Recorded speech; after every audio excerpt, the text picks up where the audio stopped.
자, 안녕하세요. 시박공부의 갓코치입니다. 자, 2024학년도 EBS 수능 특강. 자, 영어 영역. 자, 오늘은요, 제 17단원 문단 요약하기 시간입니다. 자, 바로 시작해 보도록 하죠. 자, 오늘 문단 요약하기 유형의 특징 바로 보도록 하죠.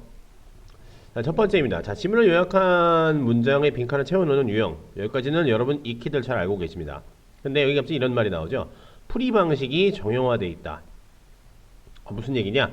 진짜 방식이 말 그대로 정해져 있다라는 얘기가 되겠죠. 그 방식이 정해져 있다라고 하는 것이 요 아래 ABC에 나와 있는 요 내용인데요. 천천히 봅시다. 자, 먼저 뭘 하셔야 되냐? 요약문을 먼저 읽고, 찾아야 할 대상, 즉 정보를 파악하자라고 되어 있는데, 여러분 생각을 해보세요. 위에 지문이 이렇게 있고, 요것을 이제 이 지문을 요약한 이제 문장이 있겠죠. A, B 두 개가 이제 이제 빈칸이 뚫린. 여러분 쉽게 생각하시면은 이 문장이 이 글을 요약을 해놨다는 거지 않습니까?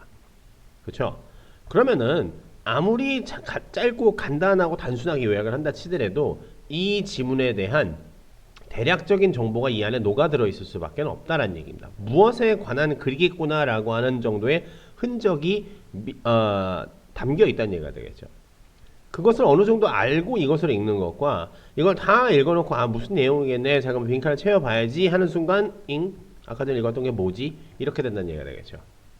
그렇기 때문에 여러분들이 읽어야 할 지문에 대한 간단한 힌트를 얻는다라고 생각하시면 되고, 궁극적으로 문제풀이에 있어서는 지금 뭐죠? 솔직히 빈칸만 채워 넣으면 되는 것이니까 이 찾아야 할 대상이라고 하는 것이, 찾아야 할 정보라고 하는 것이 빈칸과 관련된 대목, 관련된 부분이 어느 타이밍쯤에 나오는지 이걸 결정하기 위해서 요약문을 먼저 읽으시라는 얘기예요. 그래서 제가 이렇게 얘기했지 않습니까? 파악된 정보를 바탕으로 지문을 읽어야 속독과 정독을 조절할 수 있다는 얘기죠. 그렇죠? 우리가 언제는 좀 빨리 가고 이제 A 부분에 대한 정보가 나오고 있네, 뭐 B 부분에 대한 정보가 나오고 있네. 이걸 어느 정도는 완급을 조절을 해가면서 읽어야지 봐야 되겠죠. 그렇죠? 그렇기 때문에라도 그렇죠. 우리는 빈칸만 채우면 되는 것이니까, 요약문을 빈칸만 채우면 되는 것이기 때문에 어느 대목은 좀 빨리 읽고 어느 대목은 천천히 꼼꼼히 읽어야 될지를 결정을 좀 해본다라고 생각을 하시면 된다는 얘기가 되겠죠. 그렇죠? 자, 그리고 두 번째 보시면 이렇게 됐죠. 선택지의 단어들을 정리한다. 이게 도대체 무슨 얘기냐면요. 보통 이제 선택지가 이제 A, B의 빈칸을 채워야 되니까 A에도 5개, B에도 5개의 단어들이 쭉 이제 나열되겠죠. 보통 A, B 둘 중 한 열에서 둘씩 묶이는 경우가 많아요. 그냥 똑같은 단어를 그냥 둘씩 묶어놓는다는 얘기죠. 하나 이제 엉뚱한 단어 하나 다른 단어 하나 집어넣어 놓고요. 이렇게 되겠죠. 근데 이 둘씩 묶이는 단어들이 모양이 똑같지 않은 경우가 있어요. 그냥 똑같은 단어로 둘씩 묶어놓고 한 단어, 그냥 진짜 완전히 똑같은 단어 두 개. 뭐 예를 들어서 1, 2번 똑같고 3번 다른 단어, 4, 5번 똑같은 단어 이런 식이 되겠죠. 근데 그렇지 않은 경우는요. 이미지가 비슷하거나 반의어 관계로 묶인다는 얘기 되겠죠. 이 왜 이렇게 하냐면요. 지속적으로 여러분들에게 이지선다로 계속 보기를 좁혀 나가게끔, 혹은 보기를 좁혀 나간다라고 하는 관점보다는 여러분의 입장에서는 이게 맞나 이거 맞나 이것도 말이 되고 저것도 말이 되는 것 같은데, 계속 이런 이지선다 관계를 제공하기 위해서 엇비슷한 말들을 집어넣는다는 얘기죠. 아니면 반의어 관계를 집어넣는다라는 거라거나, 본문의 내용과 적합한 어떤 특정한 맞는 말이 있겠죠. 근데 그걸 혹은 이제 반의어 같은 것들을 하나 집어넣고, 예를 들어서 그 내용을 잘못 읽었을 때 오답을 이끌어내려고 하는 그런 류의 단어들을 집어넣어서 이제 이런 스타일의 이 선지를 구성을 한다라고 생각하시면 되겠죠. 좀 이따 여러분 선택지 보시면은 한 번에 아실 거예요. 이 같은 경우에는요. 근데 일단은 여러분보다 이렇게 단어 정리를 해 놓으셔야 된다는 얘기예요. 이거 똑같은 단어니까 이제 선지를 어떻게 분석을 해야 되겠구나, 선지를 어떻게 판별을 해야 되겠구나, 뭐 찍더라도 뭐는 찍지 말아야 되겠구나, 이런 것들을 여러분들이 어느 정도는 미리 결정을 해 놓을 수 있다는 얘기예요. 그 다음에 지문 독해를 하셔야지만 되죠. 독해 방식은 당연히 모든 문장은 연결되어 있다고 믿고 읽으셔야 되는 건데, 이걸 2번하고 좀 연결지어서 말씀드릴게요. 자, 보통 실험, 이제 과학 실험이든가 사회 실험 등등, 아니면 연구 자료라든가, 이런 것들을 바탕으로 한 지문, 즉 쉽게 말하면 실험 지문들이 상당히 많이 등장을 하는 편이에요. 그 실험 내용을 바탕으로 해서 이제 그 글쓴이가 독자들에게 전달하려고 하는 내용이 있는데, 이게 왜 중요하냐면 여러분 생각해 보세요. 실험이라고 하는 것은 실험은 반복성이라는 게 없어요. 반복성이 없어요. 실험은 계속 뭐가 되는 거겠죠? 단계라고 하는 것이 적용이 되죠. 단계라고 하는 게 첫 번째 이렇게 이제 실험을 이렇게 설정을 해놓고 그 다음 단계 이렇게 가서 그 다음 단계 이렇게 가서 최종 단계 이렇게 돼서 결과가 이렇게 나오는 거지 않습니까? 이게 전부 다 똑같은 과정이어봐. 그럼 이게 실험이 되겠어? 다음 단계, 다음 단계, 다음 단계라는 게 있다는 얘기가 되겠죠. 때문에 이 실험 질문은 반복성이 없는 것이 특징인데 보통 이 일반적으로 이 글쓴이가 이제 실험 데이터라고 하는 어떤 연구 자료를 제시를 하는 이유는 그렇죠. 자기가 전달하려고자 하는 내용, 전달하고자 하는 메시지에 어떤 그렇죠. 객관적이고 논리적이고 자기가 하는 주장을 좀 입증해 줄 수 있는 모종의 증거라고 하는 게 근거라고 하는 게 필요하잖아. 그렇죠? 그때 제일 이 어떻게 보면은 가장 신빙성이 있고 독자를 설득하는데 제일 좋은 거는 객관적인 실험 자료나 어떤 연구 자료나 뭐 각종 설문 자료들이겠죠. 수치화돼 있거나 어떻게든 뭔가에서 공신력을 받을 수 있는 그렇죠. 어떤 근거를 받아서 뭔가 믿을 수 있는 자료를 제공을 해야 될 거 아니야. 그렇죠. 근데 그러한 실험 자료를 하나만 제공을 하면은 그렇죠. 그냥 이건 이 실험의 결과 아니야? 어떻게 이렇다라고 단정 지을 수가 있겠어? 이렇게 생각할 수 있지 않습니까? 그렇죠? 그래서 보통 실험 지문이라 한다 치더라도 이 실험의 내용이 다시 말하면 이제 뭐 실험이 보통 두 가지 이상 정도의 똑같은 결과를 갖는 두 가지 서로 다른 종류의 실험 내용을 이제 이 지문 안에 담고 있기 때문에 어느 정도 실험이다라고 하더라도 반복성이 어느 정도는 유지가 된다라는 얘기입니다. A라는 사람이 예를 들어서 어떤 실험을 해서 모종의 결과를 얻었어요. 그리고 나서 B도 비슷한 실험을 해봤더니 이런 결과가 나온다더라. 그래서 내가 이야기하고자 하는 것은 이거야. 이런 식이라고 보시면 되겠죠. 그럼 A하고 B가 어쨌든 결과가 같은 실험을 얘기를 하고 있으니 결과가 같은 실험을 했으니 과정에 아주 약간의 미세한 차이점이 있다 할지라도 일정 부분 비슷한 부분이 생긴다는 얘기가 되겠죠. 그러한 반복성 정도는 충분히 볼 수 있다는 얘기예요. 물론 다른 종류의 유형, 주제 제목 요지라든가 빈칸이라든가 등등등등이 되겠죠. 다른 유형들과 같이 각종 소재, 인문, 과학, 경제, 예술 등등 여러 가지 지문들도 출제가 되긴 하는데 보통 이러한 스타일의 지문들, 실험 내용을 담고 있는 어떤 연구 자료라든가 이런 것들을 담고 있는 지문들이 보통 많이 출제가 된다라고 하는 것도 참고해서 알아두시라는 얘기입니다. 왜? 독해하는 방식 때문에 그렇다는 얘기예요. 무슨 방식? 모든 문제가 연결되어 있다. 실험 데이터라고 하는 것은 그렇죠. 실험이다라고 하는 것은 단계적 그렇죠. 어떤 사고 행위든가 아니면 실제 실행하는 행위니까 반복성이라고 하는 것이 다소 부족하지 않습니까? 반복성이 아예 없거나요. 하지만 필자가 전달하고자 하는 그 메시지를 뭐라는 얘기죠? 하나의 실험만을 통해서 전달하는 것이 아니라 보통 두 가지 이상의 실험을 가지고 실험 결과를 가지고 필자가 주장하려고 하는 바 아니면 전달하려고 하는 메시지 주제 이런 것들을 나타내기 때문에 모정의 반복성이라고 하는 것은 가질 수 있다라고 하는 것까지 확실하게 기억을 해두시라는 얘기입니다. 아시겠죠? 자 그러시면요 실제 예제를 좀 봐가면서 말씀드리도록 할게요. 자, 이 풀이 방식이 정형화되어 있다라고 하는 것에 여러분이 좀 집중하실 필요가 있습니다. 무슨 얘기냐? 자, 지금 보시는 예제는요, 작년 이제 9월 모의평가 40번 문제인데요. 순서가 이렇다는 얘기입니다. 먼저 요약문 읽으시고, 선지 정리하시고, 그 다음에 독해한다. 이렇게 생각하시면 되죠? 먼저, 요약문 한번 읽어봅시다. 자, depending on 뭐에 따라서요? 프로젝트의 뭐에 따라서라는 얘기 되겠죠? 그러면은 본문엔 당연히 뭐가 나올까요? 프로젝트가 어떠하다라고 하는. 근데 이 프로젝트가 무슨 프로젝트인지는 알 수는 없죠. 어떤 프로젝트의 뭐에 따라서 the capacity of the designers to 즉 디자이너의 능력이래요. 뭐 할 능력이요? to 플러스 대충 보니까 선지 보니까 다 동사들이 됐습니다. 동사 원형이 되겠죠. 디자이너의 어떤 능력이라는 얘기죠. 디자이너의 어떤 능력인데 뭐 할 능력이냐면요. team based working environment.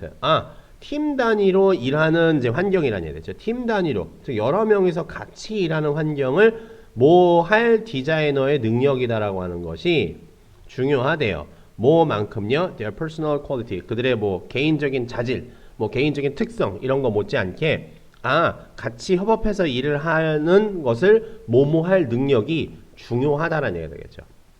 그럼 여러분들이 지문을 독해를 하실 때 뭐에 집중을 하셔야 된다? 프로젝트의 어떤 것에 대한 것을 얘기를 하며 디자이너가 무슨 능력, 디자이너가 같이 여러 명하고 협업을 할 때는 어떤 뭔가를 가지고 있어야 된다라고 하는 것. 이거에 착안을 하여서 독해를 해야 된다라고 정해놓고 읽으셔야 된다는 얘기예요. 그냥 다 읽고 나면은 생각 안 난다고요. 선생님 생각 잘 나는데요? 그렇게 하시면 돼요. 본인이 잘 할 수 있는 방식대로 하시면 돼요. 대부분 그렇지 못하기 때문에 이 방법을 제안을 해드리는 거예요. 자, 그리고 나서 이제 뭐냐, 이 일단 요약문을 읽었으니까 선지를 정리를 해야 되겠죠. 사이즈, 코스트 둘둘로 묶이게 되겠죠. 그럼 5번은 답이 아니라는 얘기예요. 얘 혼자만 뚱딴지 같은 다른 단어니까. 선생님 왜요? 라고 질문하시면요, 여러분들이 풀이하시고 읽어보는 모든 종류의 수능형 지문은요, 반드시 지문을 처음부터 끝까지 읽고 답안을 선지를 선택을 하게끔, 선지를 판단하게끔 구성이 되어 있다는 얘기예요. 근데 5번 같은 경우는 예를 들어서 A번에 여기에 골이라고 하는 말이 맞다라고 하는 것을 판단하는 순간 선지를 더 읽어야 될 이유가 없어진다는 얘기예요. 왜냐?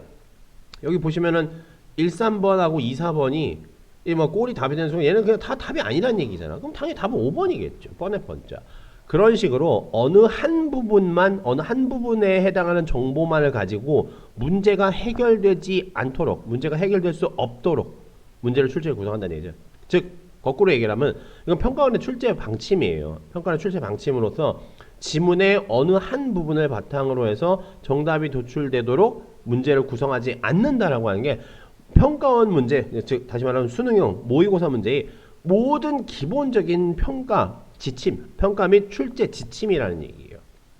그렇기 때문에도 처음부터 끝까지 다 읽어야 되는 거기 때문에 이렇게 어느 한 부분만의 단서를 가지고 문제가 해결되지는 않는다는 얘기예요. 그럼 여러분들이 이거를 역이용하실 수 있어야 된다는 얘기예요. 아시겠죠?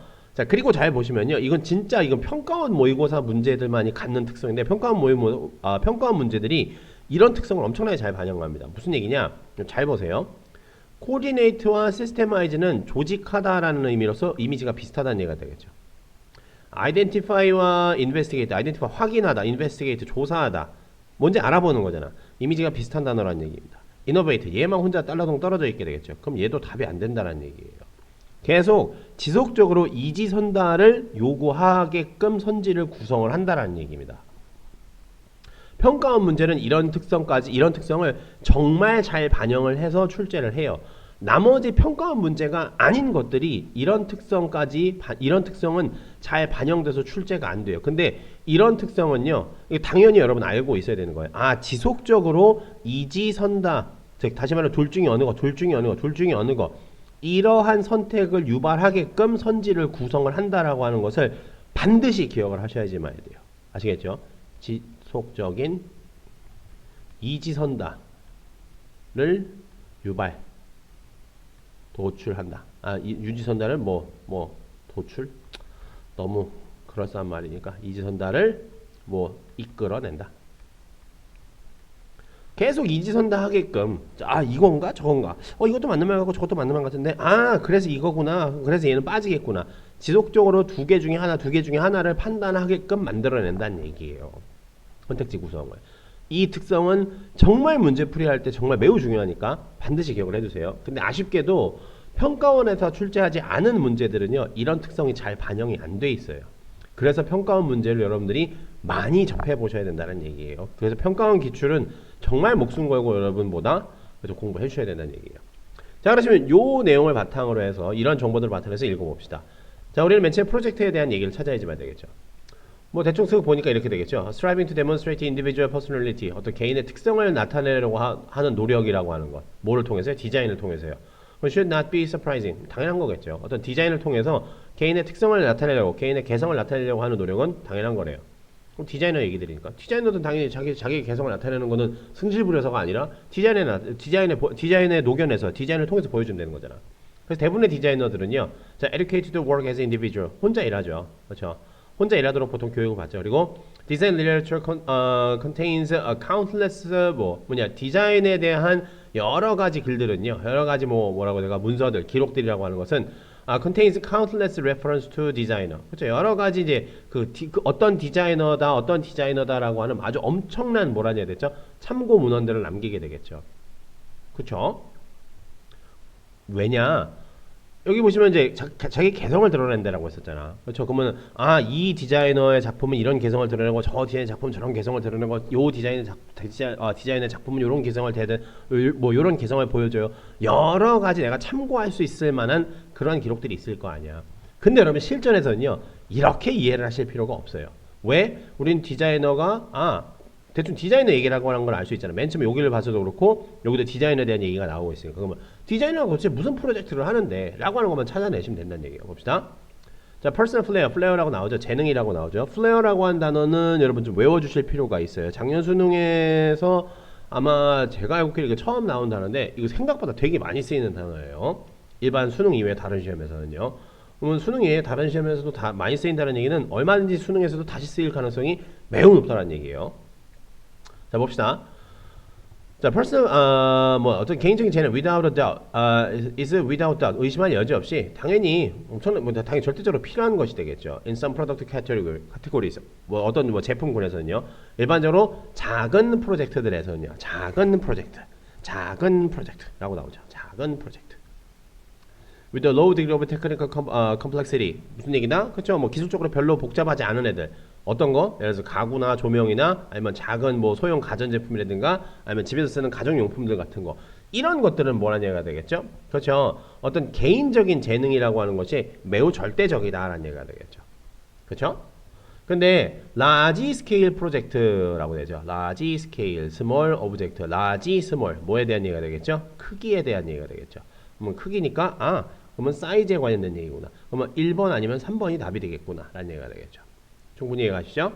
자, 하지만 이게 규모가 커졌을 경우에 where strong personality exercise powerful influence 다시 말하면 어떤 이 개별적인 특성의 활용이라고 하는 것이 개별적인 특성이라고 하는 것이 엄청난 이제 영향력이 있는 이제 뭐냐 이 큰 프로젝트에서 어떤 사실이냐 아주 많은 수의 디자이너들이 employed 고용된다는 얘기죠. in implementing concept 어떤 이제 아이디어를 실제로 구현을 해야 되는 거잖아. 구현을 해야 된다는 많은 수의 디자이너들이 같이 함께 뭐라는 얘기죠? 어떤 이 아이디어를 구현해야 한다는 구현하기 위해서 고용됐다. 구현하기 위해서 모였다라고 하는 그 사실은요. 뭐한다? Can easily be overlooked. 보통 많이 눈치채지 못한다. 디자이너들이 많이 모여있다 치더라도 어쨌든 그 사람들도 전부 다 뭐하다는 얘기죠? 각각의 나름대로의 개성과 특성을 가지고 있는 디자이너들이니까 얘네들도 많이 모였다 할지라도 어떻다는 얘기가 되겠죠? 그렇죠?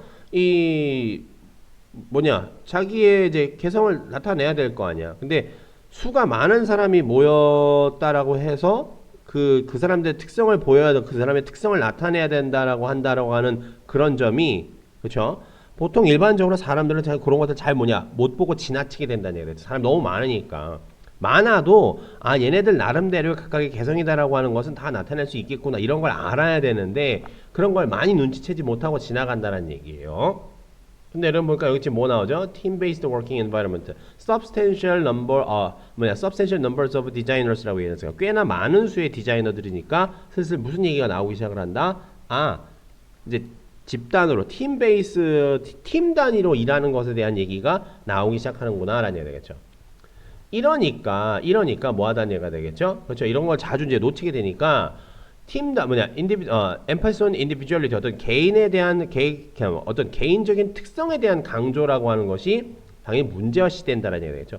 사람이 너무 많으니까 얘 개성 살려주고 쟤 개성 살려주고 뭐 다른 애 개성 살려주고 이렇게 되면은 그렇죠.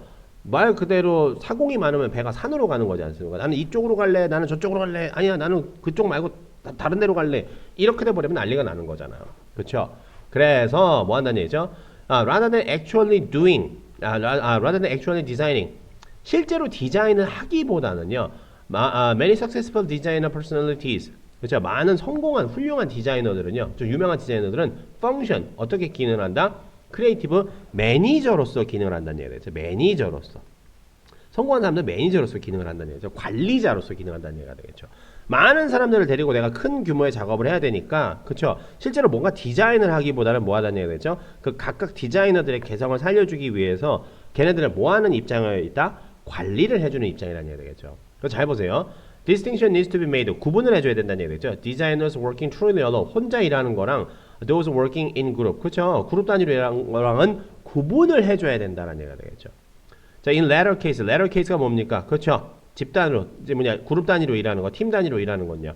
팀 단위로 일하는 것에서 management, organization and process. 그렇죠? 어떤 조직을 유지하고 이제 관리하는 이런 것이 뭐하다? can be equally relevant. 그렇죠? 똑같이 관련이 있다. Designers creativity. 디자이너의 어떤 창의성만큼. 즉 뭐 해야 된다는 얘기입니까? 디자이너들이 여러 명 모이면 뭐 해야 된다는 얘기 되겠죠? 그렇죠? 매니저, 매니지먼트, 관리를 해야 된다는 얘기잖아. 관리. 여기서 그러면 관리라고 하는 말이 들어가면 되죠. 관리. 그러면 1, 3번 중에서 관리라고 할 수 있는 말이 뭐가 있을까요? 코디네이트, 조율하다라는 얘기지 않습니까? 그래서 답이 1번 이렇게 떨어지는 거라는 얘기예요. 충분히 이해 가시죠? 그렇기 때문에 여러분들이 이 지금 뭐 제가 뭐라고 해야 되냐, 여러분들이 뭐냐, 수업 차원에서 강의 제공 차원에서 좀 빡빡하게 읽은 것뿐이지 요 부분 있지 않습니까? 요약문을 바탕으로 해서 프로젝트에 대한 어떤 얘기가 등장을 하나, 여기서 프로젝트란 단어를 대놓고 쓰지 않습니까? 그리고 그 앞에 나와있던 단어가 small, large scale, 이건 되게 쉽죠. 그 다음에 디자이너의 능력이라는 얘기인데, 그럼 디자이너가 뭘 해야 되나 보다 라고 하는 것이 나와야 되는 거잖아. 근데 그게 뭐랑 관련이 있다고요? team-based working environment. 팀 단위로 일하는 환경이라는 얘기니까, 어쨌든 팀 단위면은 2명 이상일 거 아니야. 디자이너들이 여러 명이 모이기 시작을 할 거 아니야. 그럼 여기서부터 무슨 얘기가 나오죠? substantial numbers of designer. 디자이너 수가 많아지는 거잖아. 그렇죠? 그렇죠? 그리고 나서 뒤쪽에 어쨌든 그 다음서부터 어차피 뭐냐, 우리가 뭐 할 거니까요. 당연히 모든 문장은 연결되어 있다고 믿고 읽을 거니까 이 말이 정확하게 무슨 말인지 실전에서는 잘 이해가 안 간다 할지라도 쭉 뭐냐, 이 비슷한 말을 찾아내셔야 된다는 얘기가 되겠죠. 그리고 나서 매니저라는 단어가 나오죠. 이 사람들이 매니저로서 역할을 해. 그리고 나서 구분은 해야 되는데, 자, 이 뭐냐, 혼자랑 이제 집단이랑 구분, 혼자서 일하는 거랑 집단으로 일하는 거랑 구분은 해야 되는데, 후자는 뭐야? 집단으로 일하는 거. team-based working, those working in a group. in the latter case, 이게 team-based working environment로 압축되어 있는 거잖아, 요약문에서. 그 다음에 나온 단어가 뭐냐고. management라는 단어가 기본적으로 주어로 나오지 않습니까? 이런 것이 equally relevant. 그렇죠? 똑같이 관련이 있다. 다시 말하면 그만큼 똑같이 중요한 다른 어떤 것, 디자이너스 크리에이티비티, 어떤 디자이너 어떤 창의력과 똑같이 관련이 있다. 그만큼 매니지먼트라고 하는 관련이 관리라고 하는 요소가 되게 중요하다는 얘기잖아. 그럼 여기서 매니저라는 단어하고 매니지먼트라는 단어, 이 두 단어만 여러분이 뽑아내신다 치더라도 이게 지금 뭐랑 같이 붙어 있죠? 집단, 같이 다시 말해 팀 베이스로 일한다, 그룹 단위로 일한다, 집단으로 일한다는 단어랑 가장 가까이 붙어 있는 게 얘잖아. 그렇죠? 그럼 매니지먼트, 관리라고 하는 말하고 가장 가까이 쓸 수 있는 말만 찾아내시면 되는 거지 않습니까? 이런 식으로 실전에서 문제를 해결하셔야 된다는 얘기. 정말 어떻게 보면 되게 유치한 방식이고 영어랑은 완전히 동떨어진 방식이긴 하지만은 이런 식으로 여러분들이 실전에서 풀이를 하셔야 된다는 얘기예요. 왜? 이거 여러분 몇 번에 출제되죠? 40번에 출제되죠? 그럼 거의 여러분 이제 시험 끝날 때쯤이라는 얘기가 되겠죠. 3교시 영어가 끝날 때쯤이란 말이야. 그렇죠? 그때쯤 되면 집중력도, 그렇죠? 지난번에 말씀드렸던 그 글의 순서 때, 문장 삽입 때 마찬가지로 집중력도 많이 떨어지고 그냥 만사가 다 귀찮아질 때란 말이야. 아니면 시간도 없고. 근데 이걸 하나하나 꼼꼼히 다 읽고 뭐 그럴 시간이 없다라고요. 그럴 정신도 없고. 뒤쪽에 뭐 있죠? 다음에 나오는 거 41번부터 45번까지 여러분이 어떻게 보면 제일 싫어할 수도 있을 만한 장문 독해라고 하는 게 기다리고 있잖아. 그렇죠? 엄청나게 많은 양의 텍스트를 또 읽어야 되는데 이걸 언제 그렇게 막 하나하나 미주알 밥 꼭꼭 씹어 먹듯이 언제 이걸 읽고 앉아 있냐고. 이해가 가시죠? 그 때문에 반드시 요거는 풀이 방식을, 이런 제가 지금 여기서 제공해드린 풀이 방식을 반복 숙달한다라고 생각을 해주셔야지 봐야 돼요. 그것은 제가 뒤쪽에 연습 문제 해설 강의에서 좀 더 다시 한번 자세히 다뤄드리도록 할게요. 자, 그러시면은요, 일단은, 자, 개념 강의 때 여기까지 보도록 하고요. 자, 강의 학습후에 여러분 100페이지부터 103페이지까지 연습 문제 1번부터 4번까지 문제 풀어보시고요. 당연히 해설 강의 참고해서, 요거는 이제 독해 방식이라기보다는 문제 풀이 방식을 내가 정확히 적용을 했는지 안 했는지 그거를 저의 풀이 방식하고 제가 제안해드린 풀이 방식하고 비교해 보시면 되겠죠. 자, 다음 시간부터는요, 이제 개념 강의라고 하는 건 없습니다. 개념 강의는 여기서 딱 끝났습니다. 그 때문에 여러분들이 지금 예를 들어 수능 특강을 저랑 같이 진도를 나가신 친구들은 앞으로는 아마 저랑 같이 공부를 할 때 이제 더 이상의 독해 개념 강의라고 하는 걸 이제 들으실 이유는 아마 없을 거예요. 여기까지가 딱 이만큼 정도까지가 여러분이 수능에 필요한 독해에 필요한 기본 개념은 딱 여기까지라고 생각을 하시면 되고, 이제부터는 그 개념을 실전적으로 여러분이 적용하고 갈고 닦고 반복 수달하는 건 여러분의 몫입니다. 그것이 잘 안 될 때 뭐 하시면 되겠죠? 그렇죠? 요청 강의를 요청을 하시면은 해당 지문, 해당 문제를 제가 강의를 제작을 해서 제공을 해드리니까요. 앞으로 진도는 그렇게 계획이 되어 있다라고 보시면 됩니다. 아시겠죠? 자, 좋습니다. 그러시면은 오늘 개념 강의 여기까지 보도록 하고요. 자, 저는 다음 시간에 인사드리도록 하죠.